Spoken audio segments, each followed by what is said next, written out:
Well, good morning, good evening, or good afternoon to wherever you may be in the world, and welcome back to the W1 Sim series as it takes to your screens for round number 7. And tonight we head to the Temple of Speed. My name's Tom Knight, be taking you through the next hour and a half or so of racing action, and for I think the first time in 7 weeks, I'm so thrilled to say that I am indeed joined by Mr. Carl Paranik right from the very start. Carl, how you doing? No one ever thought they'd see the day, but it turns out we are seeing the day. Generational. I'm great. I'm doing really well. Here I am. I'm here for a 7th round. You can't get rid of this Muppet just yet. Monza. Wow. Just another banger race, really. It's going to be excellent. It absolutely is. It's going to be, I think, one of the highlights of the season if you want to look at it from that degree. And who knows, we might even see you next week as well, because I'm not here next week. I'm very sad, but it's one of 2 rounds that I'm missing. So you won't see me for next week or round 10, unfortunately.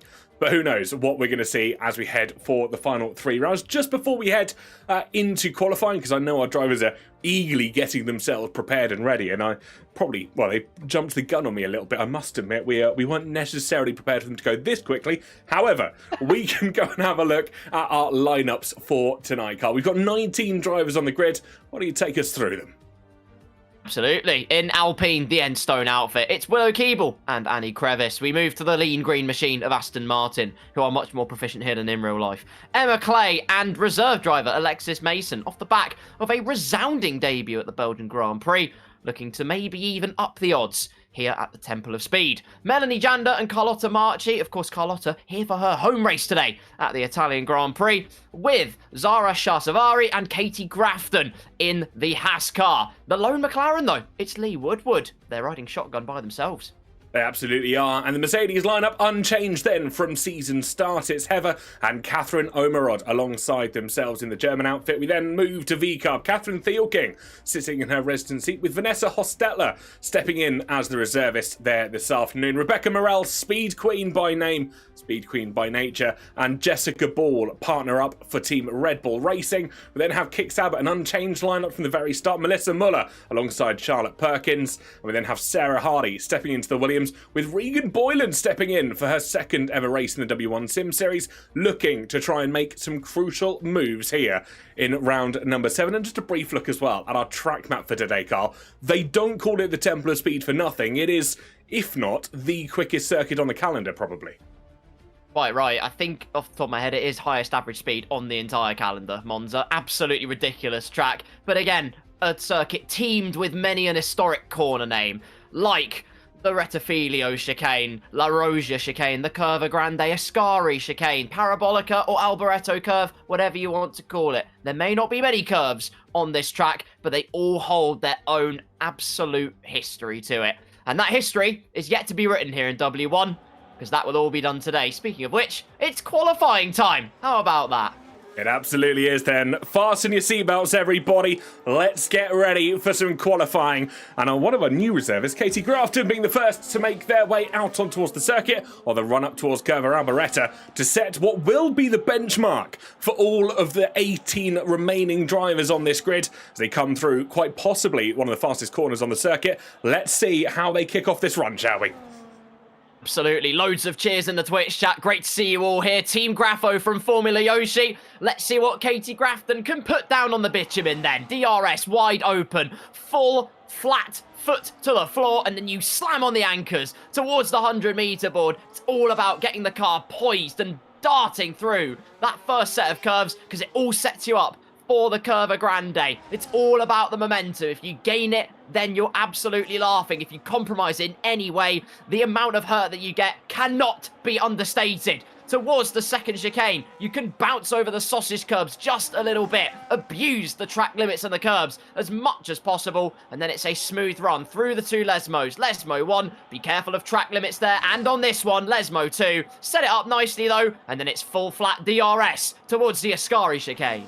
Certainly is. Over 120 miles an hour of pure speed through both Lesmo corners. And now up towards Ascari. Can they try and maintain that average speed? And they are looking to do so. Dip down towards 117, but right back on the power now. On the run up towards Curva Alberetta. One final corner for Katie Grafton to try and challenge here this afternoon. This will lay down the benchmark for every other driver to try and challenge, to try and attempt towards. And what will the Haas driver be able to do as they run out wide, taking the extremities of this last corner? It's a 121.4, Carl. The benchmark has been laid. See what everybody else can muster up then. Sharkstorm, I think, has gone round the final corner to cross the line and set an 18.5.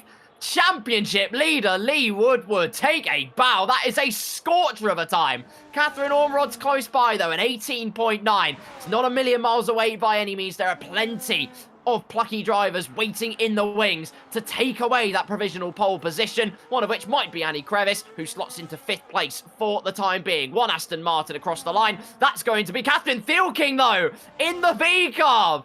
I raise you an 18.2, she says. Not going down at all without a fight. Only 4 minutes in, and those times are falling by the wayside. You're absolutely right. Speed Queen by name, Speed Queen by nature. Next up on your screens, taking 5 out of the possible 6 pole positions so far this season. Dominated the entire first half of the calendar and looking to go maybe 6 out of 7 in the run up towards the line at the exit of Curva Alberetta. They will go 4th fastest on this occasion, just only about 7.5 tenths slower than our current pole sitter. Charlotte Perkins slotting into 5th place, only 4 thousandths ahead of Jessica Ball, as Carlotta Marchi at her home Grand Prix goes about just lapping up the adulation here at the Temple of Speed. Hug the inside of Curva Grande, let the car wash out, set yourselves up for that second chicane. The lone driver with a home race this week, and there's almost no more special a place to go. Well, the last driver, if my maths is correct, to have a home Grand Prix in this opening season. Obviously, we head to Qatar, Abu Dhabi and Brazil for the final 3 rounds. None of the drivers sharing heritage from any of those 3 nations. So this will be the last time a driver has a home Grand Prix here in the W1 Sim Series, at least for Season 1. Who knows what is to come in the second season, but as it stands, a special day certainly for Carlotta Marchi.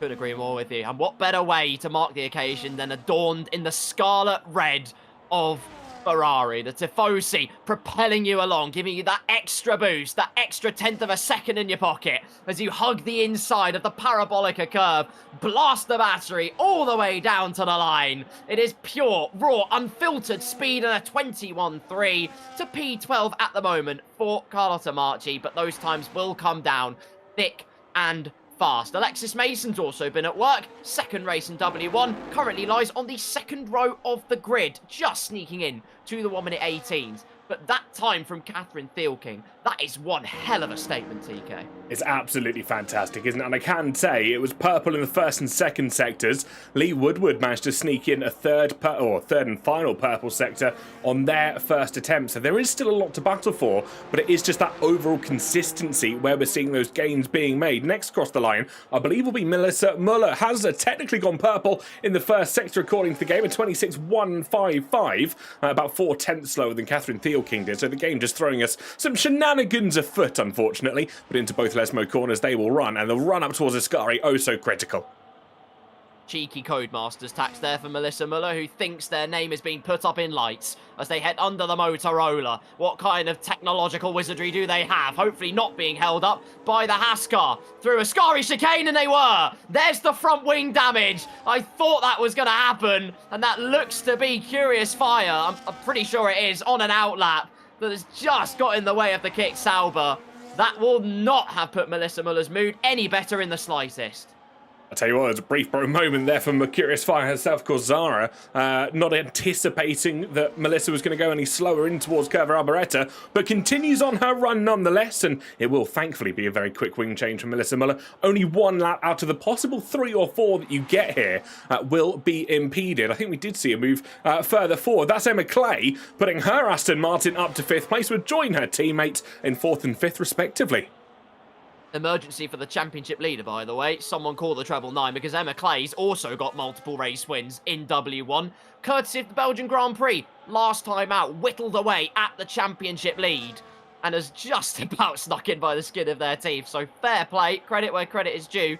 Aston Martin looking very consistent indeed. Here's the replay though. Melissa Muller, full send into the Ascari chicane, just clatters into the back of the Haas car. Nothing really Melissa Muller could do. It just was, well, I assume in the full expectation that the Haas driver would get out of the way, would yield, allow the green machine to get that flying lap on the board. Not to be on this occasion. Absolutely right, but Curious Fire nonetheless does continue on with her lap through the Ascari chicane, this time unfounded and unimpeding, and the run up towards Carla Alberetta can begin. They are doing personal best in the first and second sector. They're not looking like bad times to kick off here, Carl. I would expect them to go roughly between, let's try and throw out a number here, between 14th and 10th. That'd be my early guesses. Not a bad guess at all. We'll see if it propels true. Curious Fire across the line. It is a clean lap time on the board. And with how short the Italian Grand Prix track is, not only will that time get better and better, but the great news for all of us is our leaders are already on a second flying lap in complete contrast to the Belgian Grand Prix session. And Catherine Thielking not only is going a tenth faster, has a slipstream down towards the Ascari chicane. Lee Woodward about half a tenth up as they head through the Alboreto curve or Parabolica corner. You need a lot more than that to challenge for pole position. And in this case, it was indeed not enough. A purple middle sector for the V-Carb driver, whose transactions looking tremendous. With just under half of this qualifying session to go, we could quite easily see a time in the 1:17s. That could even be a barrier that's broken right now. Through Parabolica corner, all the way to the line. Not quite a 1:17, but it is an 18.196. And where on earth is that going to go down to? Wow, this is going to be interesting then. The benchmark has been set lower once again. An 18.196, as you said, towards Catherine Thielking. Of course, will be a first-time pole position for Thielking here this afternoon if they're able to try and keep that car across the timing towers. We watch on board with Catherine Omerod on what I assume is a bit of a cool-down lap or recovery lap. So they were losing about a second through that first sector alone. We are keeping an eye, though. Charlotte Perkins jumps up to 4th place. Had gone purple in that third and final sector. So the Kick Sauber absolutely flying here today. Yeah, great to see Charlotte Perkins back. It's absolutely wonderful, in fact, and we know she has so much pace in the tank. Proof is in the pudding right there. Second row of the grid belongs to the vibrant highlighter green machine. Speaking of the other Stabilo highlighter, Melissa Muller's back out on track and getting a slipstream towards the second chicane. Does the Haas driver peel out of the way? Yes, they do, and oh dear, Melissa Muller has, well, spooned it into the wall. I'm not quite sure what's happened on that occasion. That looked a bit interesting. Regardless, though, it is front wing damage, and it is another lap that goes into the skip. I wonder if there was maybe a little bit of frustration there, because I believe the Haas car in front was once again Curious Fire. So it happens, and especially on such a short circuit like we find ourselves here in Monza, you are going to come across the same cars time and time again. And for the drivers that aren't necessarily racing day in, day out, or even week in, week out, you are not going to be looking into those moments, checking for cars coming behind you. I think that's all that happened here. I'd completely agree with you. But again, it's all learnings over time. Equally, I thought there was enough space for Melissa Muller to get through. The main thing is just set a lap time on the board. Frustration can very easily boil over. What it's much more difficult to do is keep yourself at a much more psychologically level playing field. That's ultimately what needs to be done. Just keep your head, get a lap time on the board, then you can build the confidence through there. Yes, traffic is frustrating, but the mental game you have to play, you cannot just be overzealous with it. As Carlotta Marchi is on a lap, no traffic to be seen. No, very thankful for Marchi on the run up towards Ascari. They'll have a Williams just further afoot in their peripheral vision, but they have apparently, according to the game, gone purple in the second sector. 27.3, so not a bad time. We'll look to go as a personal best so far. And the run up toward Parabolica corner will look to try and jump up the timing slightly. We'll keep an eye on that as they recharge the battery ever so slightly. The rear few lights just blinking on that scarlet red Ferrari. Through the final corner here at the Temple of Speed, then can the Tifosi try and take home something for the home crowd, and the run up towards the line. Where's she going to go? It's up to 14th here, Carl. It's an extra place gained. Not a bad improvement whatsoever. Minute margins, but it's decent gains for Carlotta Marchi. You love to see it. As here's Heather, who's been going hell for leather at the Italian Grand Prix in Monza, with 12th place, a 1:21.1, and could quite easily break into that 1 minute 20 barricade, and that would cement a pretty decent qualifying position for the Mercedes driver. It's become a bit of a mainstay in the points recently, always looking to constantly improve. But the thing is, me and TK were talking about this before we started. Some of the engagement in the content from W1 has been absolutely sublime. It really has.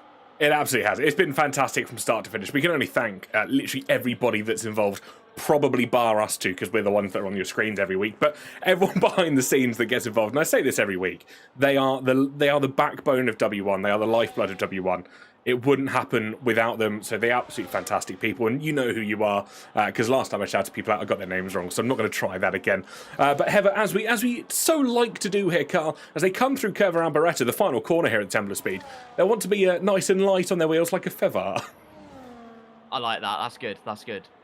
And if you thought we were going to run out of those, you're wrong. Towards the first chicane we go. 100-meter board awaits. Slam on the anchors. Pray that the car will stick. And going aggressive on the curbs. Very interesting. Of course, that is with all the learning in the world. As soon as you dedicate that time, you start to understand where you can push the limits of the track, where you can take certain curbs, where it's better to avoid certain curbs in terms of the context of your lap. That's 7 tenths up in the first sector. Heather has had a monster of a first sector. We are seeing a completely different Heather here this afternoon. If you take you back to when we race in Japan or race in the season open in Australia, the lack of confidence that I think Heather had, and she'll agree with us here.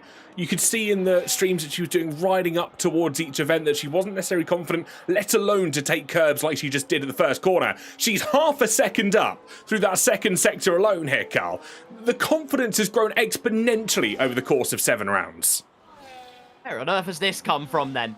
The answer is hard work and dedication. Heather having an absolutely sensational time here at the Temple of Speed. By name and by nature, hugged the inside of Parabolica, the narrowest line possible, minimised the distance. Heather blazes into the 1 minute 20s barricade, not too far away from Stark Loki in the RB. That is Vanessa Hostetler, who has made their way into P12, but an astronomical improvement from Heather, an astronomical improvement from Vanessa Hostetler as well.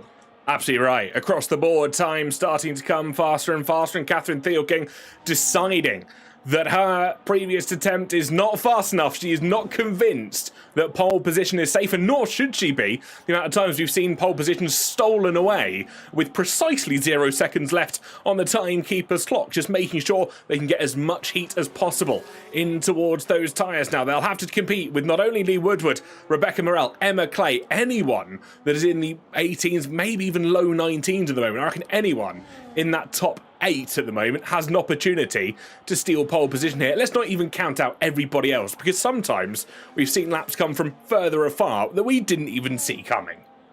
Exactly. Quite right indeed. The wide line out of Parabolica. Only 2 people have ever taken pole position officially in W1, those being Speed Queen and Sharkstorm. Speed Queen having done that 5 times. But it's proof that they are not invincible. It's proof that anybody can take up the mantle. To the first chicane we go. Perhaps a tiny bit of disruption by the dirty air. Looks clean and composed to me. A bit of a wobble on the exit. You're always toying with the idea of getting on the power earlier, burning the battery a tiny bit earlier, but gets a decent slipstream to pay off the compliment towards the Retafilio chicane. The Rosia, excuse me. Same thing. 23 thousandths down. It's not necessarily a bad thing if you're just playing a patient game and saving the battery that little bit more. Through Lesmo 1 we go, using all of the track limit that Thielking possibly can. Through Lesmo 2 we go. You can see the light blinking. They want to save the battery because now it is all guns blazing through Ascari and to the end of the lap. I'll tell you what was interesting. It was Lee Woodward, that McLaren, that gave them the tow through Curva Grande and up towards the Della Rossia chicane. Catherine Thielking on the run now towards Curva Alberetta, the final corner on this circuit, the Temple of Speed, cresting over 190 miles an hour as they run up towards this heavy braking zone. Slam the car down, slam the anchors on, and hope those tyres dig in towards the dirt beneath them, and they'll run through the final corner to look to improve on a 118.1, but no, they decide they can't go quicker. It's into the pits. Yeah, they were 1.2 seconds down at the end of Sector 2. It all completely fell apart. Meanwhile, just a glimmer of hope and a ray of sunshine for Speed Queen, who apparently had a purple Sector 2. So maybe they can take back the pole position mantle. So many questions and queries, all the answers to be revealed as through the Parabolica, for the final time in this qualifying session, Speed Queen by name, Speed Queen by nature. Is it pole? Oof. It is not pole position. P3. For the time being, it will not be. 6 pole positions for Rebecca Morel. The checkered flag falls, and Williams are improving. Yes, Regan. Regan improving by 0.2 of a second through the second sector. Up towards the line. Cross it. Goes 9th fastest for Boylan. Behind them, one of the Aston Martins. That's Emma Clay. She can't improve at this time. In towards the pits goes a couple of the Mercedes. Catherine Omerod will be the next to cross the line. She goes faster. Displaces Clay for the time being. But lots of time still on the board. Cutie Bunny. That's going to be Sarah Hardy. She cannot improve. And we are going to see next across the line. Kick Sauer. Melissa Muller. The first time she can set a valid lap here this afternoon, crosses and goes 9th fastest. Good time to get on the board right at the very end when you feel like your back's against the wall. But Alexis Mason, half a second up. That could be spicy, but it's 6 thousandths off their teammate. That is going to be P6, third row. Signed, sealed and secured. Lee Woodward crosses the line. Can't prize away pole position. Charlotte Perkins is well above the 107% rule. Carlotta Marchi, well, blazing through towards Parabolica, but that looks like all she wrote. Catherine Thielking takes pole position. We have a new pole sitter once again, the second in 2 rounds here in W1. Absolutely stunning work. Thielking taking her first pole position in the W1 series. The US driver looking to start from the front and will start from the front for her first race here. After 6 rounds, she couldn't quite do it. She's done it on the 7th. And it will be, as you said, a third new pole sitter for the W1 Sim Series as a whole. And all of our drivers should be proud and impressed with how they've qualified here this afternoon. We've got 2 Aston Martins in the top 6. They are going to be challenging well up towards the first set of corners. We've got Williams 11th and 12th. They'll start alongside each other on the grid here this afternoon, with the grid being rounded out by both Haas cars, Katie Grafton and Zara Curious Fire down in 19th place. But we've got a race on our hands here. Oh, we really do. Qualifying is one thing, but if you're all within half a second each other over 1 lap, and you know how powerful that DRS is, never ever rule anything out. We highlight Jessica Ball briefly, who qualifies inside the top 10. But this is your running order, ladies and gentlemen. Catherine Thielking, the American dream has come true. It's pole position with championship leader Lee Woodward in P2. Speed Queen in P3 with Catherine Ormerod in P4. Aston Martin 5th and 6th with Charlotte Perkins in 7th. Willow Keeble in 8th with Jessica Ball and Melissa Muller rounding out the top 10. Regan Boylan, Sarah Hardy, Carlotta Marchi, Vanessa Hostetler, Hevar, Annie Crevice, Melanie Jander, Katie Grafton, and Zara Shahsavari round out our grid lineup. A 19-strong artillery here in W1 Sim Series, and that was quite a tantalising qualifying, I must say. It certainly was. I didn't know which way that was going to go at the death, because it literally could have gone either way. There was a moment where I thought Speed Queen was going to pull out her usual tricks and somehow steal pole position by the barest of margin. Didn't quite happen. We then wondered if Lee Woodward was going to be able to come through and go back-to-back pole positions after last time out. Couldn't quite happen. And it was Catherine Thielking that was just setting the pace for the rest of the field here this afternoon. Are we going to predict and see if they maybe can go lights to flag here? Maybe. Well, I'll tell you who was predicting very smartly, and that is the snail next door. That yay they've sent celebrating Thielking's pole position. They've actually been trying to send that for literally the last week. So they really are prophesying extremely well. So well done to the snail next door. That is absolutely fantastic work. Yeah, maybe, possibly, but we remember DRS is extremely powerful. Around Monza, yes, you've got the dirty air and the track position to help you out just a little bit. But when you've got that massive DRS zone in towards the first chicane, when you know people, particularly in W1, are going to spring a surprise, create fireworks, go for bold and brave moves, never rule anything out. You absolutely can't. And you always make me laugh when that snail joke's coming, because they've, as you said, they've been trying to, they actually sent that at the end of last week's stream, just a really early prediction that Thielking was going to get pole position. But what I'm asking you now, though. And I'll let you, for everybody in chat, bar Snail, let us know your predictions for the Grand Prix. Let us know who you think is going to be leading after the first lap. Snail, now about is your time to predict next week's pole position. I won't be here to guarantee it or not, but I'm sure if it's Carl and George, they'll be able to tell us. We will indeed, absolutely. Get your predictions in, ladies and gentlemen. Who are you rooting for? Who are you wishing to do well? We'd love to hear it. Get yourselves known. Spread the love among the W1 community. Poor Snail, says Penguin Victoria. The animal camaraderie, it never ceases to amaze me. I think, oh god, if I'm gonna put a hat in the ring today, I'm gonna make a bold call here. Ooh. For some reason, I feel like Emma Clay's gonna get another win. I don't know what it is, but Spa just, to me, that showed she moved up another gear. Because there was just a calmness, there was a composure about the way that she drove during that race. There was no desperation, there was no particular overzealousness in the way that she went about overtaking. It was just disciplined and it was committed. And there was no histrionics, unlike what we saw for the battle for P2. So, with that knowledge in mind and with that expertise, I think she's got a really good chance today. I think what you're saying is very fair and very correct. We saw a very mature, a very professional drive from Emma Clay last week, and again, we've seen it in Japan where she drove to victory at the end of that race. So who knows, looking for maybe a third time lucky here in W1 Sim Series, which doesn't even seem like the right way to put it, because none of our drivers get lucky. It is absolutely dedication, the way they race, the way they drive, and they all should be commended for it.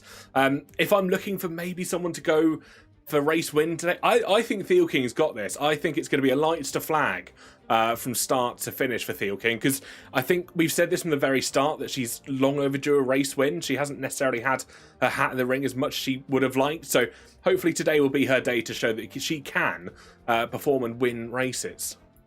She really can. I mean, her race pace is absolutely scorching. It just hasn't materialised one way or another. The disconnect in Bahrain is the biggest example I can think of. On that alternative strategy, she was by far the quickest in terms of race pace that day. It just did not materialise one way or another. She's got a really good chance here, though. I think pole position, that will be the confidence boost in that department that she needs. And if she holds it into turn one, then who knows? Sky's the limit. But as we've well learned, the pole position place isn't exactly favoured in W1. If anything, a little bit cursed.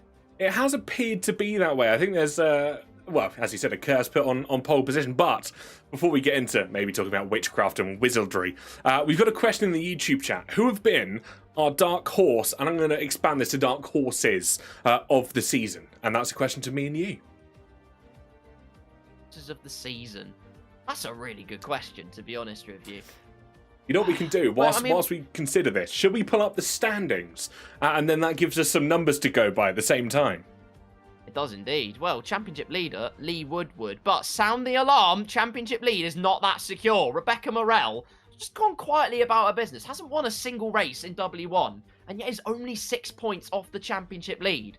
Is mighty commendable, I must say. Emma Clay in P3 also closing that gap up. Only 2 points behind the Speed Queen. Catherine Thielking, the only other driver to be in that Centurions barrier. Melissa Muller on 84 with Willow Keeble on 80 points in 6th place. Jessica Ball, Miss Nutrix, Catherine Ormerod and Miyuki Panda round out our top 10 so far. Yeah, of course, an 11th down to 20th. Sarah Hardy with Alexis Mason, Charlotte Perkins, Nicole Machuca, Martine Smith, Carlotta Marchi, the hometown hero for this afternoon's racing. Melanie Jander, Katrina Edmonds, Hevar and Annie Crevice as well, rounding out your top 20. So everybody has scored points after 6 rounds. They'd already scored points after rounds prior. Let's not forget that for a couple of moments. But there have been a couple of really good drivers. And if we're looking at dark horses, I'm looking probably 5th and 6th there. Melissa Muller and Willow Keeble. Both have been excellent drivers. Melissa's gone really under the radar, but scored really solid points week in, week out. Keeble, of course, winning out in Bahrain. But again, has just been getting those consistent results week in, week out. Couldn't agree more with you. I think Phil King's a big dark horse for me. Again, quietly gone about her business. She's got a great opportunity today and has got 100 points. She's inside that 100 points barrier. She is in the fight. If I think of dark horse, though, outside of the championship battle, I look to Charlotte Perkins, rather oddly. I think to that Bahrain race where she started, I believe, from the back of the grid after some histrionics happened in Japan. And before we knew it, she was towards the top 3. It was absolutely ridiculous. So when Charlotte Perkins is on it, She is absolutely on it. So that is my dark horse for me personally. But it has all got to materialise and work out. I think you're absolutely right. I've had a question in chat from Alexis saying, can Alexis win today? I'm not sure if that was intentionally trying to... Because they go under their pseudonym on YouTube, Raccoons Gaming, which I've recently discovered if you type Raccoon in Heather's chat for... Until last week, it was a banned term, so I had far too much fun typing Raccoon multiple times. It's completely off in a tangent, but I don't know if Alexis has realised that we know that's Alexis. Can Alexis win today? Who knows? We'll find out. Well, it's anyone's game, really. I think anyone in the top 8, top 10, that's the limit. But particularly in that top 10, the margins are just that close, I think, honestly. And there's always time for drama to explode at Monza when you've got those heavy braking zones. You know something can happen. Even then, if you try and go for a move into Ascari, you're not that far enough alongside and you try and keep committed. There's every chance you cause an airplane crash. So there's so many twists and turns to happen here at Monza. It will be over in a flash, but I'm looking forward to it. Yeah, and of course, if you try and send a move down the inside and have someone turn in on you, you'll have Alex Gillen in your ear forever going, I was there. I'm sorry, I was there. So who knows what we're about to see. But over 27 tours of the Temple of Speed, our drivers are about to find out what one of the oldest and most heritage circuits in Formula One has to offer. And for you guys at home, this is for your viewing pleasure as well. We are moments away from getting going under a formation lap. Our drivers just getting themselves prepped and ready, having all their setups and their strategies in the background. And whilst we speak of setups and strategies, why not check out Sim Racing Centre? We've been proudly partnered with them for our first season here, and they have been supporting us behind the scenes. It's been absolutely fantastic to be partnered with them. And you can see Bob just in the background there, their little mascot as well. Shout outs to SRC. Genuinely make some of, if not the greatest setups in the game, to be honest with you. I use them pretty religiously, by my own admission, but there's a good reason I do, because they're brilliant. So get yourselves over to SRC. A massive shout outs to them for partnering up with W1. Absolutely, and it's not just F1, LMU, iRacing, ACC, WRC as well, I think is still active under their site. Go check them out, they know more. Link in the comments below. Victoria very lovingly has done !SRC and dropped the link in there, at least on the Twitch chat. We've had an update, Carl, about the Olympic women's hockey final. Obviously, Setar Elvin, our very own Nicole Machuca, who is keeping us updated, couldn't be here this week due to work commitments, but they are keeping us updated. Canada are leading the USA 1-0 with 4 minutes remaining in the second period. If that means anything to anyone that enjoys hockey, enjoy. That's a good thing, right? I think that's a good thing. I don't know. I'd assume so. I it's a good thing. I don't know. Is it like basketball where you can score 3 points with 1 goal? I don't know. Well, I mean, if that's the case, Canada have done a pretty shocking job, to be honest with you. But for now, at least, good job, Canada. Well done. Monza, though, ladies and gentlemen, a strategic nightmare for the drivers, because without safety cars, you're looking at a tricky one-stop. And I really do mean a tricky one-stop. The medium tyres don't really play ball round here, and neither do the hards. In fact, any compound, good luck trying to keep them alive. Mediums are going to be a tyre management phase, particularly if you try and use them at that first stanza. The hard tyres just bear off that edge a little bit. It's not that much, so they have to be careful on their tyre wear. Let's not forget to Austria, where we did see punctures. We did see explosions of those Pirellis, pyroclastic flows, if you will. So, plenty more of that to come. You're absolutely right. We've had Izzy in the chat saying, I'm planning on joining next season, which is really, really useful. Oh, we've been told formation laps off. Hold on. Let's just switch across here for the time being. Just to be safe than sorry, because that is very useful. There we go. Look at the timing on that. Here we go then. 27 laps of the Monza Grand Prix about to come your way. 5 lights lit, and the lights go out, and we go racing. Hometown hero Carlotta Marchi as well as Vanessa Hostella. Both of them getting a drive-through penalty. But the run down towards the first corner. Catherine Thielking looking to try and defend around the outside. Who's that that's gone off the circuit? I think that's Melissa Muller, as there's a car park down in the first set of corners as well. It's all gone wrong for several of the drivers. As indeed, it was Charlotte Perkins. I told you she was a dark horse. Got straight up to P1. For very good reason, she did slightly overcook the chicane. But Catherine Thielking crucially keeps the lead. Lee Woodward in P2. Emma Clay with a scorching start up to P3 as Vanessa Hostetler and trying to battle away with Curious Fire, who's had a meteoric start. Has the Curious Fire up to P13. Wide goes the V-car, but Vanessa Hostetler, it goes from bad to worse. Curious Fire, though, up to P13. 6 places gained. That is monstrous work. Absolutely stunning stuff. Alexis Mason as well, making up positions early on. They've gone, well, I say making up position, they've lost a position from the very start. I believe they've dropped from 6th place down to 7th, and Alexis Mason will find themselves there for the time being with Willow Keeble just in front of them. You can see Speed Queen right in the back of Catherine Omerod as they run in towards Curva Alberetta for the very first time. But look at the gap already up at the front. 1.8 seconds is the lead that Theo King holds it. We'll have a quick check on the tyres, but it's looking likely at the moment to go lights to flag. That's a monstrous first lap from Catherine Fieldking.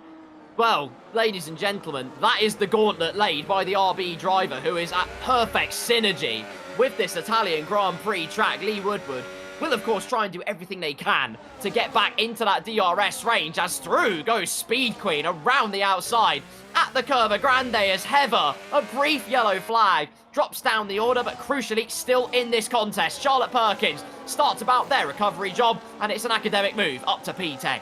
It absolutely is. Melanie Jander gets the better of Annie Crevice as well. And who's that that's got off the circuit? I think that's Curious Fire. Zara in 13th place. The moment retains the place, thankfully, due to the gap they've managed to gain early doors. As we continue to progress through, Stark Loki picking up penalties like they're candy from the floor, as he starts with 6 seconds of penalties after only a lap and a half. That was a crucial start from Theo King, by the way, to break that DRS as early as she has done, because now the pressure is relieved. All the pressure now lies on the championship leader as we ride on board with Alexis Mason. Shows the nose to the inside. It's an ominous statement towards the Alpine driver ahead. No move being made into Curva Alboreto. You want to be in that slipstream range. Speaking of that, Emma Clay is firmly in slipstream range, and it's going to be an absolute cakewalk for the Aston Martin driver on the harder compound tyres. And before they even make the corner, Emma Clay is up to P2 on the road. Absolutely is. Double overtake on the start-finish straight as Alexis Mason dispatches Willow Keeble as well for 6th place further back. So both of the Aston Martin cars making up positions early doors. And it is Emma Clay on the harder compound of tyre. She's on the hards along with Rebecca Morell and, of course, Regan Boylan. My apologies. I was trying to figure out game name to real name conversion there. Everybody else, bar Stark Loki, that's Vanessa Hostetler, started on the medium tyres. So 4 drivers opting for the hards from race start. It's 2.3 seconds now. The gap as a slight slip and slide from Emma Clay at the exit of Lesmo too. Lee Woodward left with no choice but to take up the head of this very hungry Caterpillar all the way down to the outside of the top 10 where Charlotte Perkins is. Speed Queen gets ever so close to making a move on Emma Clay up ahead on board with the Red Bull driver, a pole position pro, but on race day it just does not come together. Maybe today that will change as well with how close the margins are. Theo King still gaining all the time through every single corner as Melanie Jander and Annie Crevice look to be interlocked into combat. Annie Crevice looking to go one way past as they head up towards Curva Alberetta. Didn't quite have the confidence, but round the outside goes Heather of the native Australian through Curva Alberetta through the final corner here, but can't quite get the foot down on the power. Crevice holds the position, and that was almost a thrilling overtake round the outside. Couldn't quite hold it, though, at the final time of asking. We saw another move further forward as Emma Clay once again retakes P2 away from the clutches of Lee Woodward. I think this battle may go on into the rest of the race as they continue further forward. Curious Fire having a good battle with Melanie Jander, making her way through 13th and 14th place. I think Jander might have had a bit of a technical issue there through the first set of corners as Heather and Annie Crevice still right on the coattails of that Ferrari. Thought I saw a carbon fibre confetti cannon being erupted between those three. I'm not sure if front wings went flying. Looks like they are all okay. Heather in P16 with Annie Crevice in P17. Of course, Heather and Annie Crevice gave us some absolutely amazing action. A Silverstone as Curious Fire gets it all crossed up. Out of Lesmo 1, Melanie Jander just slaloms their way on through. DRS, though, will belong to the Haas driver. That will protect them from the 2 chasing cars behind as they head into Ascari. That gap still stabilising at 2.6 seconds at the front. More crucially, as Curious Fire goes wide again, and that will completely uncouple them from the DRS of Melanie Jander up ahead. Catherine Ormerod goes through on Alexis Mason as Lee Woodward goes through. And Rebecca Morel also looks to follow suit to be the lead driver on the harder compound. Second versus third in the championship. It's a race of traction and a traction war won for the time being by the Speed Queen. But Emma Clay's not done yet. Batteries are burned in towards La Rosia. Still braver on the brakes as Emma Clay down the inside of the De La Rocha chicane. Fantastic stuff from Clay to hold on to what will be the last of the podium positions here this afternoon. But they cannot let Woodward try and escape out of their clutches as they run up towards Ascari for the 5th time in this race. It's been thrilling so far from lights out at the moment. But look at this, Emma Clay, a second off the back of Sharkstorm. They're going to have to burn some of that battery to try and stay within that crucial 1 second window. Imagine they should be okay, in theory, with the tyres that they have, as we have a first track limits penalty of the race, I believe, apart from Vanessa Hostetler, and that is Willow Keeble with a 3-second time penalty, meaning if the trend continues, they will have about 15 seconds worth of penalties, which is not ideal. We'll get rid of that statistic and turn our attention to Emma Clay, who has laid the foundations for a storming level of success back in the DRS of Lee Woodward. No problems at all. I will highlight it again though. Neil King's pace is absolutely stratospheric. No pressure at all. Pressure makes diamonds usually, but she's already shining and sparkling under the scorching sunlight at the Temple of Speed. Yeah, 5 laps completed over 2.5 seconds to the better of P2 at the moment, and that is a gain of about half a second every single lap since we started this Grand Prix. And if this continues, if we try and imagine some maths up in our heads, that'd be 13.5 seconds that she would be in the lead. She has a little bit of a wobble through the first Lesmo, and we will try and maybe not bring too much attention to it.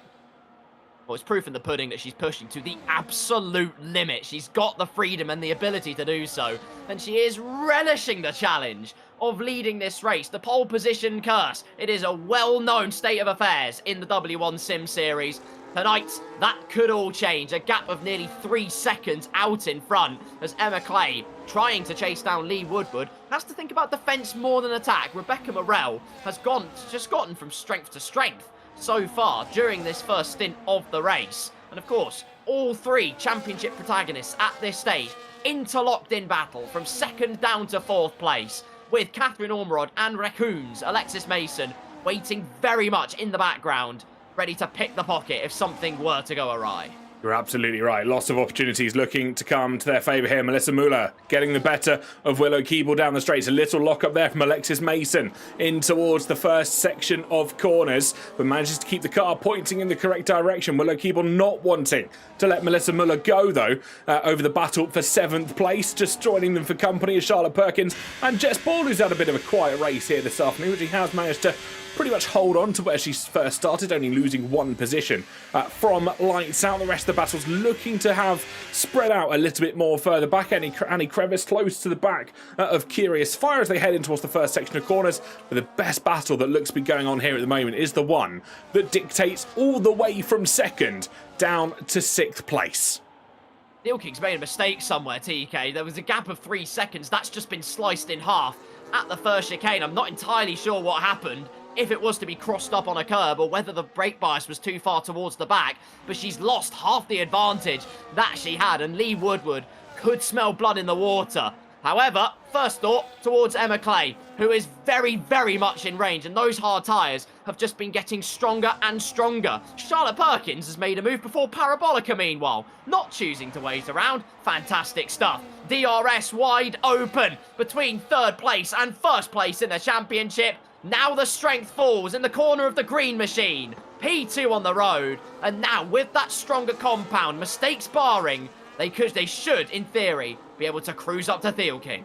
I think there was a mistake through the first sector for Theo King last time around. She was 1.6 tenths slower than P2 last time around, so that must have been where the mistake is made. And Emma Clay now on the harder compounded tyre, starting to reel in Theo King corner after corner. Not only is Clay putting in the work, she's putting in a purple first sector car. The Aston Martin has her target in her sights and is trying to chase down for the lead of the race as she wants to control the narrative from this point forwards.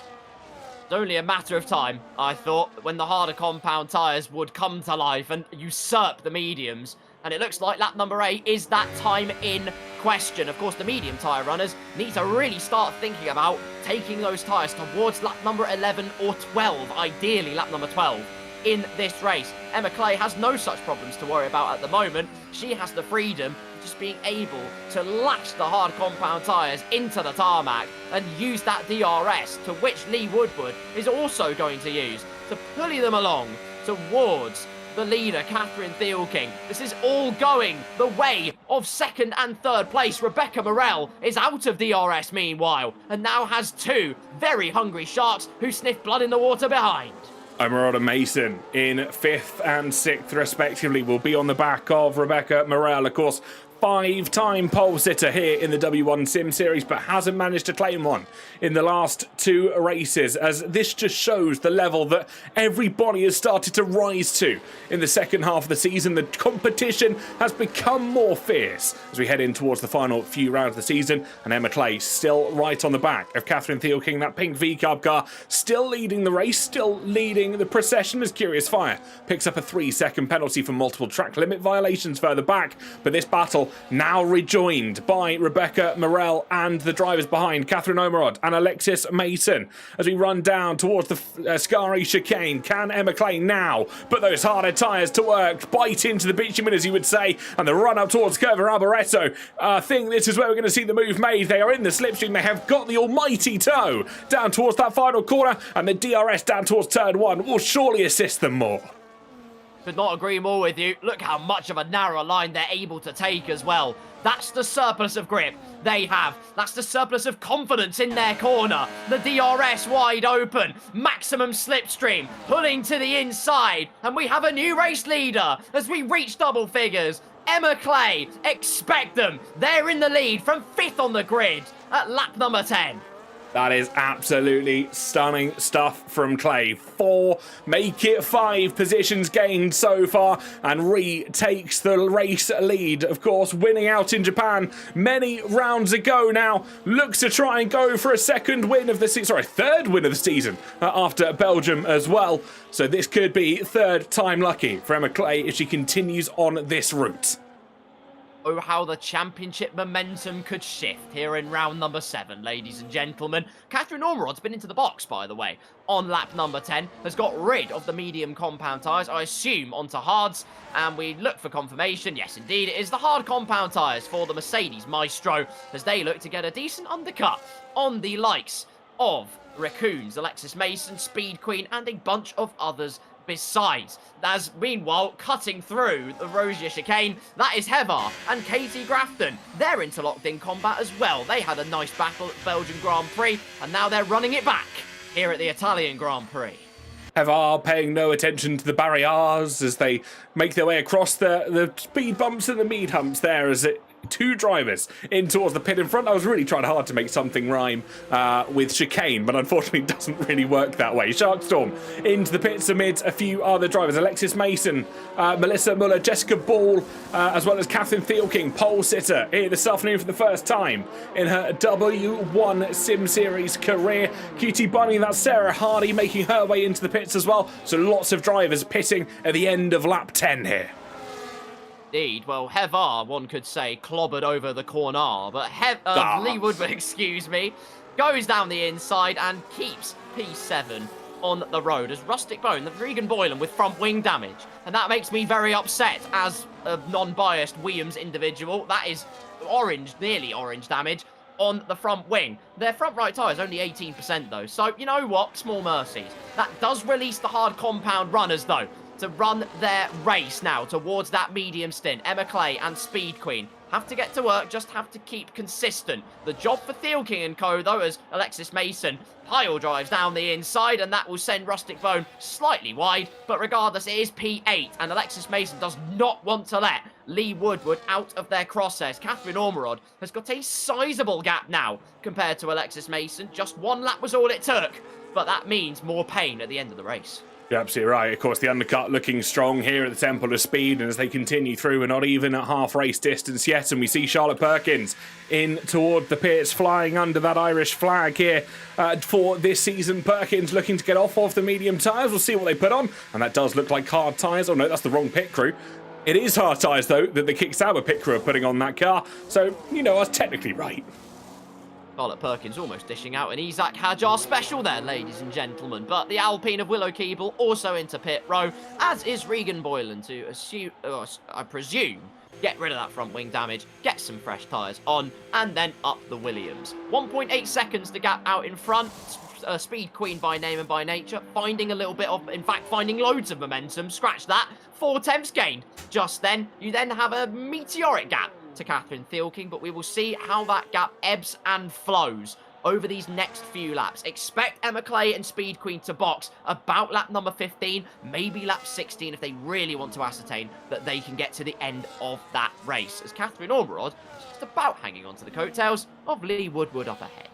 Yeah, Lee Woodward, of course, the leading car at the moment. Thielking has made it in towards the box, so they are essentially race lead at the moment. If we take out of contention Rebecca Morel and, of course, Emma Clay, who are yet to pit here this afternoon. We have got Thielking starting from pole position, and interesting to note their car. We had who was that came into the pits for medium tyres? I believe that was going to be Rustic Bone. Regan Boylan did not fix their front wing.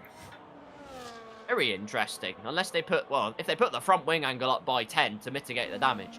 That is very, very quirky stuff, and I appreciate that. But as the fastest laps start raining in, Lee Woodward just a whisker faster than Catherine Thielking up ahead, but the gap very much stable at about 1.5 seconds. Catherine Ormerod as Lee Woodward locks up the front right tyre in towards the first chicane. Just about again, the Mercedes driver will hold that DRS. Carlotta Marchi, though, at their home Grand Prix, has the DRS. Despite that drive-through penalty and all the pain it caused them, there is a chance to make a marvellous manoeuvre in front of the home fans.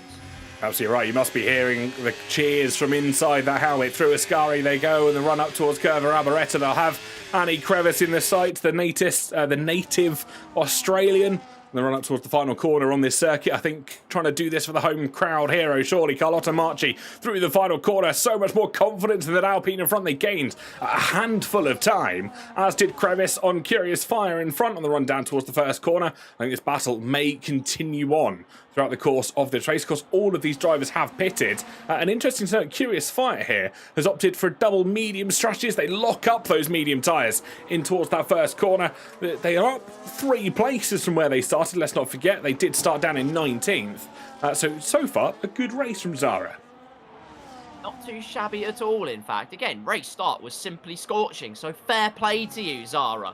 Fantastic stuff from the American Dream driver. That gap is just decreasing, though, as Annie Crevice looks to pile on that pressure. So does Rebecca Morel. Quietly, that gap's gone down now to 1.3 seconds. So Emma Clay doesn't have it all her own way here under the sunlight, but there is no delay at the Italian Grand Prix as Curious Fire gets another 3-second time penalty. A full elbow load of opposite lock out of Lesmo too. Did well to hold the car, but Annie Crevice will use the DRS and not opt to make the move for now. They know they have the confidence. It's just a matter of time. You're absolutely right. And the run up towards Curva Abaretta, the final corner of this circuit. I think Crevice will have the slipstream here, and I think they might try and go for it on the run down towards the first section of corners. They are going to bide their time here. A very smart move by the Alpine, just looking for the extra straight line speed that could afford them through the exit of Parabolica. They are pretty much nose to gearbox. I think there's a little bit of damage on Annie Crevice's car. Front left end plate missing for the Alpine outfit, but moves out of the slipstream, and down the inside they will go with Curious Fire. Can Carlotta Marchi try and follow them through? It looked to be like they were going to go later on the brakes. Curious Fire just about getting that car slowed down, but to the inside and swiftly to the outside goes Carlotta Marchi as he's passed through by race leader Emma Clay, who comes through to lap these cars. Maybe some distraction tactics that will work well in the favour of Rebecca Morel. The hard tyre runners still staying out. Expect them in, though, at the end of either this lap or the next lap, would be my guess. Not that they've lost a huge amount of time to the likes of Catherine Thielking and co. Only a few seconds. They can easily make that back up. Catching is one thing, though. Passing is very much another, as Annie Crevice decides to send a statement by keeping up with the race leader. And that means Rebecca Morell's life has just become that much more difficult. They will get DRS, which is good news for them in their quest for victory, but they have had the distraction tactics deployed. They do clear it almost within a second, and now what do this leading duo do? Catherine Ormerod, by the way, still within DRS of Lee Woodward. Impressive work. Absolutely. Well, what does Speed Queen do? To be sitting there feeling like Scooby-Doo, if you will, seeing all these ghosts around her, not quite knowing how to deal with them, but coming through Curva Arboreta, the final quarter, they will just be 1.7 seconds off the back of Emma Clay. Interesting to note that Field King has gained about 6 seconds over the course of the last 4 or so laps since they pitted to try and eat into that advantage of Speed Queen and Emma Clay up in front, and Emma Clay just locking up those tyres, trying to get the car slowed down for this first chicane. It's so easy to do, as you want to slam on the anchors as late as you possibly can. I do wonder what the tyre wear situation is for these two. Because if I'm Rebecca Morell, yeah, 72% on the front left for Emma Clay, compared to, for Rebecca Morell, a grand total of... How on earth... Right, this is my thing with Rebecca Morell. How is her tyre wear so good? Ultimately, if I was her, I probably would have boxed at the end of the last lap, knowing how good my tyre wear preservation is. Get that undercut, get the confidence on the mediums, ultimately get that track position, because that right there is one hell of a tyre whisperer. The thing is, you say that, but the rear left tyre is still at 70%, very similar to what we're seeing on Clay's car. So as much as there's a massive difference in the front tyres, you're still at puncture territory risk if you went early onto another set of the tyres. If they can control maybe some wheel spin, I think that's going to be the major factor that we're seeing here. If they can control some of that, they are going to be, as you were saying, the ultimate tyre whisperer here in W1, because we saw it last time out, that they were just so low down on tyre wear. I don't quite know how to explain it, but Emma Clay pits in, as does Speed Queen Rebecca Morell. This will allow Catherine Thielking to come around the final corner and retake the race lead after just 10 laps. There you go, 2.3 second gap, now nearly a 2.5 second gap to their closest challenger of Lee Woodward, as we wait to find out where Emma Clay and Speed Queen are going to filter out in the context of this race. Emma Clay exits the pit lane, deactivates the speed limiter, foot flat to the floor, and will emerge ahead of Charlotte Perkins. Crucially, Rebecca Morell is going to be a much close-quartered set of affairs, though. Towards the first chicane they go, and they have to settle in behind the Kick Sauber. That is not what the Red Bull driver would have wanted whatsoever. Emma Clay now with a chance to run rampant and escape off into the distance. Absolutely. Catherine Ormerod still on the rear of Lee Woodward as well as they head through the De La Roggia chicane up towards the first and second Lesmos. The opportunity to try and chase down Thielking will come thick and fast, but Ormerod on 1 lap older, harder tyres. Let's not forget they are 7 laps old compared to the 6 laps that both Woodward and Thielking have run on the hard tyres so far. But the question I think we are all going to be asking here is how much pressure, how much race pace can Emma Clay get out of those medium tyres in the first, I don't know, 5 to 7 laps is going to be my expectation. I'll be honest, I completely agree with you. I completely agree with you. It's now the ebbs and the flows, ladies and gentlemen. Looking for a 3rd race win. Emma Clay on the charge. Hot pursuit being given to their teammate, Alexis Mason. Not that there is a Constructors' Championship, so everybody is fighting at their absolute maximum, no matter what team they have affinity to. That is the beauty of it all. 3.6 seconds the gap. Probably just time for Emma Clay to charge up the battery and then begin to use those medium tyres as Speed Queen moves through. That's Rebecca Morell up to P6 ahead of Charlotte Perkins, which is not the ideal scenario they would have wanted.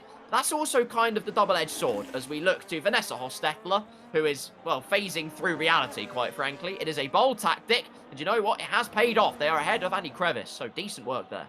They absolutely are. I wonder if they are potentially disconnected, if they're ghosted out. I'm not entirely sure if that would make sense, but we will keep an eye. Annie Crevice picks up a 3-second penalty for track limits violation. Adds to a few drivers that have got penalties up and down the field. Of course, Willa Keeble, the only driver within the top 16 that has that 3-second penalty to her name at the moment. We've got Stark Loki, Vanessa Hostetler with 6 seconds. Annie Crevice with 3. Curious Fire, that's Zara you're going to have to pronounce her last name because I definitely can't, with 6. And I say that as Willow Keeble adds to their tally and makes it 6 for themselves as well.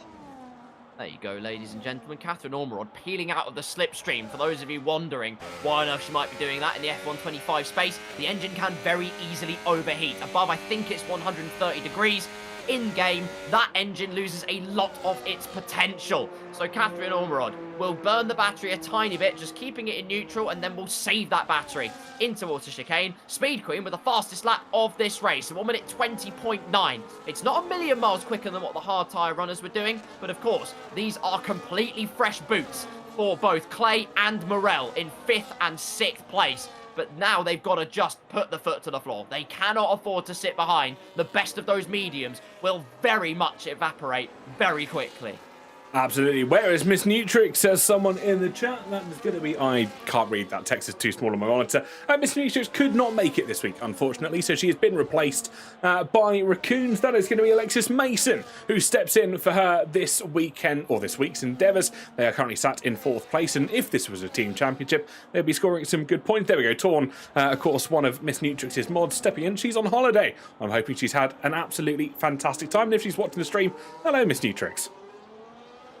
Nutrix indeed, relieved of the stress of being stuck in the DRS train of W1 at Monza, because not only is it Catherine Ormerod getting closer and closer to Lee Woodward, it's also Alexis Mason who's joined in on the party. 3 seconds now the gap out in front. Thielking has found that superiority and strength that they had showed at the very beginning of this race. Emma Clay, meanwhile, while these three are interlaced in combat, Emma Clay's got no pace on the mediums. Rebecca Morel back in DRS. What on earth has happened to Emma Clay as the Aston Martin of Alexis Mason looked to try and take advantage and go round the outside? That was a bold and brave move. Didn't quite work, but it could displace Ormerod out of DRS. I'm just keeping an eye on Emma's lap time last time around. She was only a 10th quicker than Alexis Mason, who's on 9-lap-old hard tyres, compared to 3-lap-old medium tyres for Clay. So there's not much disparity in the times between the Aston Martins, but there's a lot in terms of tyre wear and overall tyre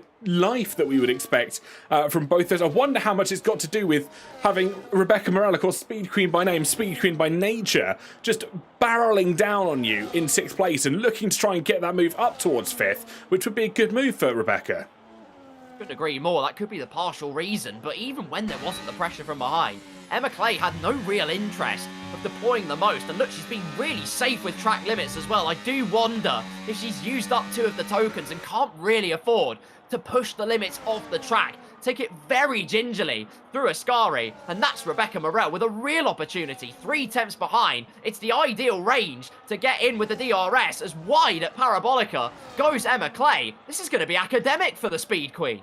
Yeah, I'm looking at the stats and our numbers here. You see Clay just trying to break as much slipstream as she can possibly down towards the first corner. Rebecca Morel to the inside gets the move done before the braking zone even comes into contention. You were saying about track limits warnings. She's used none of them up. And I just wonder if there's... She said before the race got going that she wasn't feeling 100% today. So I wonder if we're just hitting that kind of last stages of the race, because you know how it is when you're racing, you're not feeling 100%. It just hits you at the end of a Grand Prix or an end of a long race, and it all doubles down. So I do hope that if that is the case, Emma, we hope you're feeling okay, and we make sure you get to the line safely, because that's all that matters. Absolutely. Thoughts with you. Hopefully you are all good. As meanwhile, Alexis Mason, we just highlighted it. You saw it on your picture. Alexis Mason made a move into the La Rosia chicane on those newer hard compound tyres. Only a lap's worth of difference, but you felt like it had been brewing. There was plenty of brave and bold moves, and now, run it back, ladies and gentlemen. The two who got involved in what was a delightful and yet somewhat controversial dogfight last week at Belgium, they're back together on track. Lee Woodward versus Alexis Mason. Thielking has run away with this. Unless there is a meteoric mistake, the win looks to be in her corner. Rebecca Morel, though, is propelling Emma Clay towards Catherine Ormerod and Alexis Mason. So, never say never. It's not over for the Aston Martin driver yet. We could have a 5-car scrap for P2 here as we see that's going to be Alexis Mason battling with Catherine Omerod to break as much of the slipstream as she possibly could do. The run down through Curva Grande once again. Of course, we saw the heated battle between the Aston Martin that was in the V Cub last week and the McLaren that is still in the McLaren this week. Last time out in Belgium, of course, the stewards ruling that both actions or both tickets that were submitted as no further investigation needed. They were completely thrown out by the stewards. So I think we're back for round 2 here at Monza. Really are. Meanwhile, Ormerod can't hold on to DRS forever, and now we've got 2 very hungry snapping turtles in the form of Speed Queen and Emma Clay, who are waiting to gazump the Mercedes driver. Won't happen into Ascari. Straight is just too short, and you can see immediately the battery being saved, but it is all for the recharge. Ready for that final corner, the push to the first chicane. Not much battery for Rebecca Morel. Just has to play it a little bit smart here. You want to just extract as much of the pace as you can, but ultimately Emma Clay playing it much smarter, saving as much battery as she can. To reiterate on your point, as Sarah Hardy in the Williams is in P12 ahead of the Haas, that is excellent news. When you are feeling just under the weather in a race like this, you just do things you wish you didn't do, and it's the worst feeling. I'll tell you what, if she's not feeling under the weather, we're going to look to go 3 wide in towards the first corner. Emma Clay to the inside, late on the brakes, but locks the tyres and gets a 3-second penalty for cutting the corner regardless. Speed Queen gets back in front, as does Catherine Omerod. What could have been the most miraculous, the most outrageous of overtakes, all led down by a simple locking of the front tyres. And Emma Clay back to where she was in 6th place and with a 3-second penalty to boot.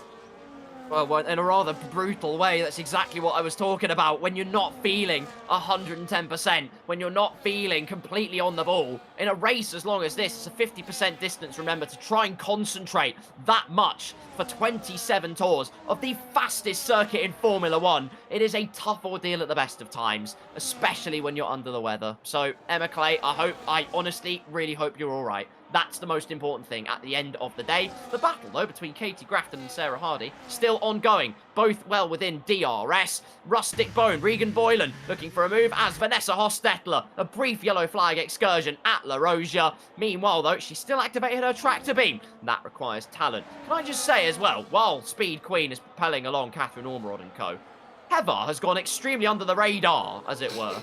P11 has very quietly gone about it. She's looking for some more solid points on the board. Absolutely is. Points on points. Started down in 15th. Now finds herself in 11th place on circuit. As you can see on our lovely little information graphic there. We see a move further forward. Emma Clay this time around manages to get the better of Catherine Omerod down at the first corner. That surely is going to instill some confidence as well. Couldn't agree more with you. Ultimately, I think their aim is to keep 3 seconds ahead of Charlotte Perkins, who has quietly just been eating away at the gap out in front. There they are, in the big old vibrant green machine. A shimmy and a shake out of La Rosia, but they're just teetering on the edge of that 3 seconds, so critical that Emma Clay made that manoeuvre stick. I always kind of wonder, is it like you want history to repeat itself? Emma Clay, of course, did this strategy last time out at Belgium. Started on the harder compound, had the medium at the end, went on to win by quite the margin. This week she's tried the same, hasn't quite worked. In fact, it's the opposite. Those on the mediums that have gone on to the hards clearly have the ball in their court. None more so than Theo King, who is now 4 seconds ahead. And other than a brief mistake in the first stint, it has been a superlative showing. Absolutely right. And at the moment, as it stands, Catherine Theo King 4.3 seconds to the advantage of Lee Woodward on the run up towards the first corner. Sharkstorm, Lee Woodward in second place with Alexis Mason for company. Rebecca Morel over 2 seconds back in the Red Bull Racing car. They're joined for company by Emma Clay and Catherine Omer, the likes of everybody else continuing to run through this Grand Prix and run it for their own race. Everyone up to 15th place. Let's not forget that is where the points extend to here in the W1 Sim Series. So an opportunity for all the way up to Melanie Jander to score points. And unless we see something maybe go down in Shaky Town, we won't see, unfortunately, Carlotta Marchi scoring points in front of a home crowd, but she is starting to make little inroads.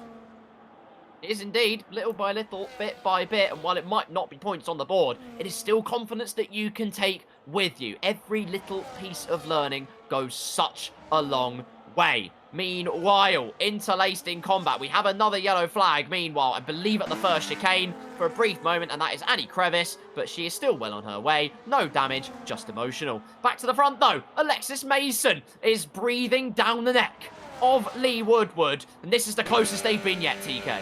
Absolutely right. The bell has rung, metaphorically. They have touched gloves in the ring, and they've got 2 laps to battle it out here. I think both drivers will be very thankful that they are going to have a round bounded out by lap count as they head down towards the first corner. But let lap 1 of 2 commence between the two of them. Alexis Mason towards the inside. Lee Woodward pushes to try and defend as much as they can. Alexis Mason, though, to the inside. Can they get the Aston Martin slowed down? Yes, they can. And that was only spar number 1. That is plenty to come. Oh, no love lost between them. That was a gnarly squeeze from Lee Woodward. Clearly still bad blood from Belgium, but either way, it's incredible Italian magic being bestowed upon us. And now what tactics do you play? If you are Alexis Mason, you're going to look to save that battery, use the dirty air to keep Lee Woodward out of range. Gap in front, 6 seconds. Catherine Thielking is in a class of her own at the Italian Grand Prix. But if these two get it wrong, which it did happen last week, if those two get it wrong, look who's in 4th. Look who's quietly just made their way into the battle. Speed Queen by name and by nature. She's in it for the fight.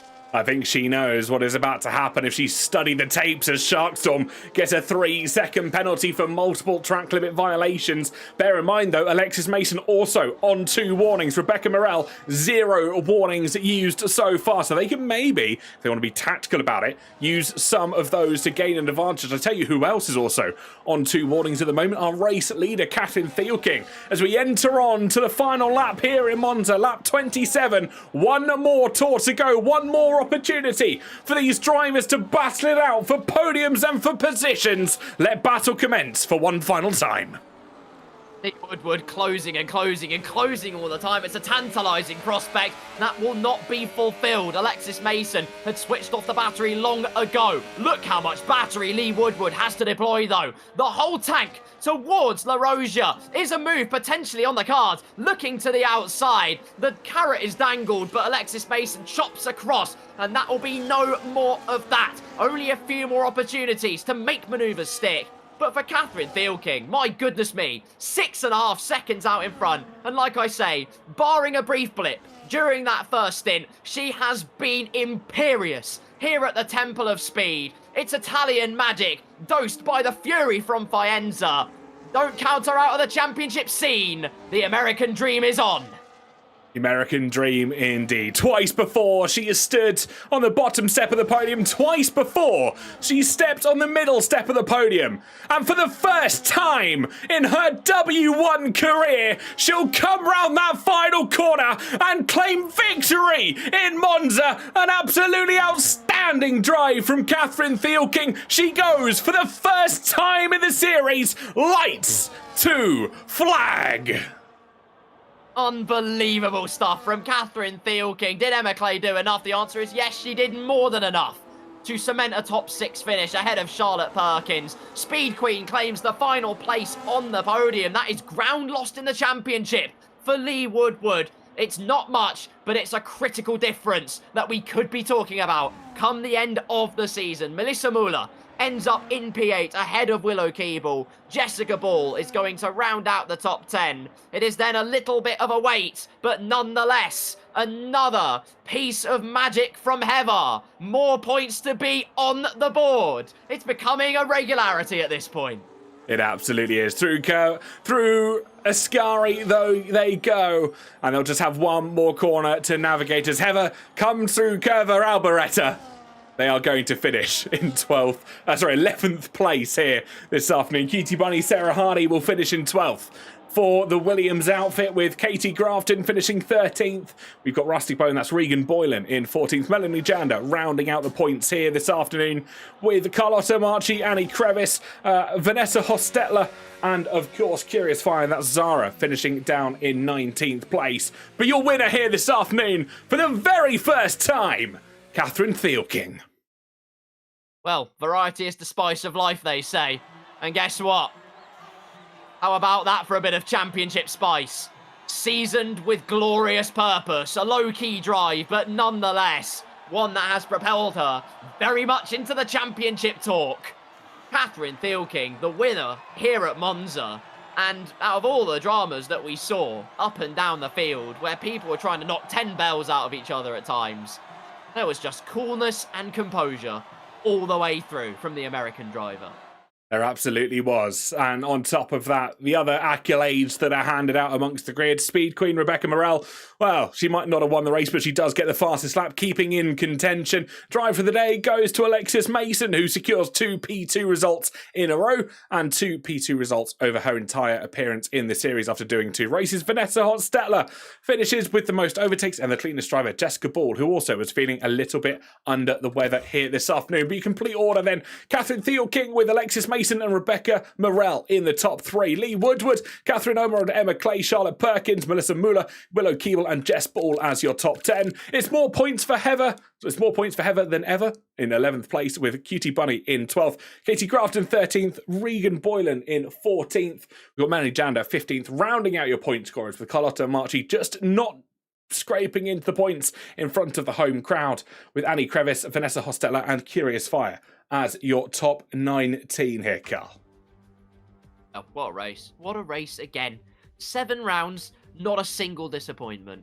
And that is exactly why we come here every single week on a Thursday night to see the very, very best in the women's league racing scene just go crazy out on the racetrack. That's exactly what we want to see. And every single time it just gets better and better. You can see the learning. You can see all of the confidence growing. You can see those results getting better and better. The grid closing in on one another. That's the beauty of it. 7 rounds in, and we are constantly condensing those margins. We absolutely are. And of course, as we head to the final few rounds of the season, I'm sure that championship will hot up even more. We've got 3 more rounds to go. We'll just have a brief look at what those rounds are going to be. Of course, we head to Qatar for round 8 next Thursday evening before heading over to Abu Dhabi, where the championship has been decided over the last few seasons in real life F1. And then round 10, our final round here this afternoon, takes us to Interlagos, takes us to Brazil for what I believe should always be the final round of any F1 calendar, as it gives some absolutely fantastic racing. But those are the 3 rounds we have remaining, and those are the 3 rounds our drivers are surely going to be looking forward to. Ye hear ye, ladies and gentlemen. His actual acronym TK stands for Town Crier. That's a bit of a stretch, I will admit. Regardless, though, again, a sumptuous calendar, honestly. Off to a trip to the Middle East again, though. Qatar. I do like Qatar quite a lot. Just a little bit of a change to the flow. It is such a wonderful track. There's so much precision and smoothness to it. Qualifying-wise, it is absolutely amazing. And that could well decide things. But it's never ever set in stone. Apart from today, this is our first pole sitter that has gone on to win the race in W1. The pole position curse, it's done. It has been lifted at the end of round number 7 with 3 to go in the season. And you know what? They are sat waiting for a chat. Catherine Thielking is going to join us for a conversation, if I can just drag her in towards the commentary box. Ladies and gentlemen, please welcome your race winner, Catherine Thielking. Catherine, that must feel good to get your first race win after so long. Oh, it feels really great, especially to win by quite a gap. And I just, except for the big lockup I had in that first stint, I think I had some pretty good pace today. Absolutely did. And of course, not only is it your first race win in W1, it's the first driver to be able to take it from lights to flag as well. That is just going to add to the accolation, surely. Yeah. I mean, I think this is my first pole to win, so I'm really proud of myself for being able to pull it off. Absolutely fantastic. Carl, I'll hand the gauntlet over to you, sir. Sure thing. Catherine, firstly, massive congratulations. That was a superlative race from yourself. I want to go back to lap number 1, all the way back to Genesis, as it were. You created a monster of a gap straight away. Was there an intention of getting that gap straight away to break that DRS, or did it all sort of fall into place for you? I mean, yeah, of course. Especially at Monza, DRS is super powerful, and my main priority was to get that gap off the start. I wasn't expecting to, because I know Lee's really quick. But yeah, I got really lucky with that, and then I was just able to pull away there. Oh, it was excellent, excellent stuff, truly. And we move from Monza to another flowing track, but in slightly different proportions. Qatar. Thoughts and feelings for Qatar? Can you make it 2 wins in a row? I would love to. And I've had some success at Qatar before, so I'm hoping I can do a repeat performance. But I guess we'll see. I do love Qatar though. It's very fast and very satisfying to do so. Absolutely fantastic. Catherine, is there anything you want to say? We'll leave you with a little bit of a floor if you want to say anything about how that first race win went for you as well. I don't know what to say other than it feels really great. I wish I got into some more action, I guess. So battling with some other drivers, but I wasn't able to. I was too fast, so... You know what? Yeah. We'll take it. Well, the humble approach. I wish I'd got into more battles, but I was too quick. And that is going to be a quote that I think goes down for Monza heritage here in W1. Catherine, it's been an absolute pleasure to talk to you. Congratulations once again on your first win, and who knows, maybe a couple more to round off the season as well. Yep, thank you guys so much, and it's been very fun so far, and I'm enjoying myself really a lot. So. Thank you. Thank you so much. That's what we love to hear. Catherine Theo-King, everybody. Race a winner for the very first time. And let's talk about that car. Absolutely fantastic. And I think there was, I don't know if it was nerves or maybe a little bit of giddiness, but the race win, it meant something. You could tell it meant something. I really could. I think it could emanate everywhere. I'm sure you all felt it as well. It was, yeah, blown over, honestly. She's deserved it for a really long time. Just hasn't happened one way or another. I feel like I say, could have happened way earlier at the Bahrain Grand Prix. But to get that devil off your shoulder, to get that first race win on the board, who knows what it could do. And the first pole to flag winner in W1. Pole position, it's never happened before. We're breaking all the boundaries here today. But yeah, absolutely, I'm elated for Catherine, honestly. Absolutely elated. Deserving race winner. And that makes the championship rather interesting, if my maths is correct. It really does. And of course, we'll find that out. If you're not in the Discord already, !Discord in the Twitch chat. You can find out and come join the Discord. Be part of the community and keep up to date with how the standings look. If not, you'll have to wait till next Thursday. But I'll tell you who else we do have in for a chat. Of course, second place last time out. Second place this time out as well. We've got Alexis Mason hopping in for an interview. And here they are. Second place this afternoon. Alexis, 2 for 2. That must feel pretty good. It does feel pretty good. I'm glad I got the P2 in because, quite honestly, I'm screwed for the rest of the season. I'm going to dig into that straight away. What makes you say that? I think Charlotte, before I am terrible around guitar. It's a really tough circuit. I think obviously it was once a MotoGP circuit and then transformed through the COVID era to come into Formula One. It's not a circuit designed for Formula One cars, but it is one that, if you get right, feels like you've really hooked up a lap. Yeah, if I were 2 straight, I might have to sit out guitar because I have no shot, no chance there. I don't think that necessarily counts, but we'll move past guitar for a minute. Of course, you had a little bit of a battle with Lee Woodward right at the end, trying to potentially replicate what happened in Belgium. There were some good scraps up and down the field. Of course, you were battling for most of that race. Was there a moment in there that you thought P2 was going to be secured, or were you kind of fighting right up until the very end? Well, I believe I was in the first whole stint pretty much in P6, which just was not like where I wanted to be. So I was thinking about getting upfield, but I think going on to the final stint, I just sent it and I did a little bit of tyre saving stint, but there was no chance I was going to get P2 if I was just tyre saving. So I took a bit of a gamble with the puncture and I didn't get one, so gamble paid off. Go for it, Carl. Indeed, thank you. Sorry, I was trying to figure out I was in a limbo. I was like, is it me? Alexis, congratulations. 2 P2s in a row. Absolutely excellent. Well done. Strategy talk. Was there ever any debate of maybe switching that strategy at the beginning of the race? Because, of course, hindsight, the medium and the hard was the way to go. But was there ever any thought of going for that harder compound first, slapping on the softer one at the end? As soon as I found out formation that was off, I was tempted. Ah, Because interesting. a strategy I like to use in racing is potentially get disqualified from that, but it's not allowed here. That's what I would usually start on the hard tier, but I just thought Williams, they had the pace at the start of Spa, and it got me P2. And like I was hoping that just starting on the medium would be the tyre, because I know around here is the hard is the optimum, because 5 laps on the hard be outright pace. There you go, TK. Looks like mediums was fast at the start of the race in Monza. Got P2. Absolutely.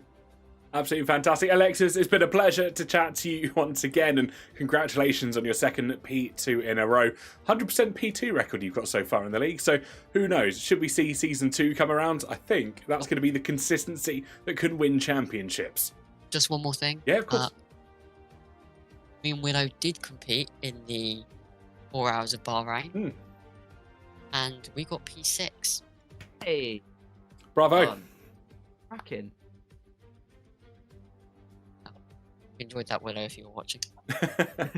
Absolutely fantastic. Alexis, been a pleasure. Good luck to you for the final 3 rounds of the season, and hopefully we'll see you back in the comms box very, very soon.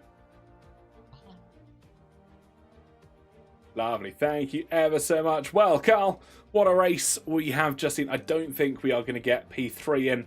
Of course, unfortunately, we aren't going to see Rebecca Morel in for a chat. But nonetheless, we can have a bit of a discussion very briefly. Of course, we've seen some fantastic racing up and down that field, literally from 19th to 1st. Any standout moments for you today? Standout moment. I think, well, obviously, Alexis Mason and Lee Woodward knocking 10 bells out of each other, I think is a pretty good one. But I think the championship momentum kind of shifting its path as well. Lee Woodward looked to have P2 secured, but then they lost that position. They got the 3-second penalty. Rebecca Morel gains on them. More so than that, Catherine Thielking has really gained on them in their chance and the pursuit for the championship. So that's all very interesting. I thought there was some under the radar drives as well. I thought Heather went extremely under the radar, as it were. No, she really did, honestly. I mean, just on the outskirts of the top 10. And really, it was a low-key occasion, but it was still good points on the board. Collects her tally even more. Carlotta Marchi, you know what? She's in the chat. Ciao, Carlotta. Hope you're all good. I'm sorry it wasn't points, but you had a home Grand Prix. So if nothing else, I hope that feeling was good. Absolutely. And again, I think shout out to some of the new reservists that stepped in for their second race, the likes of Katie Grafton, Regan Boylan. I know their families are watching some of the racing as well, so absolutely fantastic, and I hope you've all enjoyed it if you're still around right at the end. Vanessa Hostetler as well, Curious Fire, who stepped in as reserve for most of the season, and of course the likes of Alexis Mason, who still stormed through her second race in the series. Got more reserves that will step in as well. We are hopefully going to welcome back Elite at some point at the end of the season, and maybe one yet unnamed reservist. I'm going to leave it at that, and you might find them during the course of the season. Who knows? We might see them in season 2. But alas, we have got a new face to bring you at least once over the remainder of the season. But Carl, it's been an absolute pleasure to join the screens with you. I'm actually so gutted that I'm not going to be here next week, so you'll have to put up with George. Sorry in advance. But where can the people check you out online if they want to do just a little bit more? I forgive you, TK. Don't worry. If you're trying to find me, I'll tell you where you won't find me, and that is the crustacean corners of the Caribbean. You won't find me there. But where you will find me is at my name, Carl Poranic. It's pretty distinctive. If you type that in, probably find me there. Can't really believe I've done 7 rounds. I've done 100% success rate of being a W1 commentator, but I'm so immensely grateful. It's a wonderful, wonderful part. It was a wonderful occasion to be a part of this league. Is words I'm trying to get out. It is an honour. Shout outs to W1, all the people here behind the scenes that you don't see. Appreciate you lots. TK, where can we find you? I on an interweb. I'll tell you where you can't find me, and that's counting counterfeit cucumbers in the corner shops of Cardiff. I'm not there anymore, but I'll tell you where you can find me. That's at They Call Me TK on pretty much every single social media. If you don't follow W1 already, do so on Twitch. If you're watching along on YouTube, drop us a like and a subscribe. It massively helps the channels. If you aren't following us on TikTok, Instagram, Twitter, I'm just going to name it at those for this time. Actually, you know what? Next door, because that's a different social media that we haven't named once before. Do follow us on all of those social medias. I won't be here next week, but you will hopefully have the luscious tones of George Morgan to fill your ear holes. Carl's going for his 100% commentator record by the looks of it in W1, so it will be fantastic. But until we see you next Thursday, check all the socials to see how the standings look after today's thrilling race at the Temple of Speed. And as they've said in the chat all the time, USA on top, baby. Good night.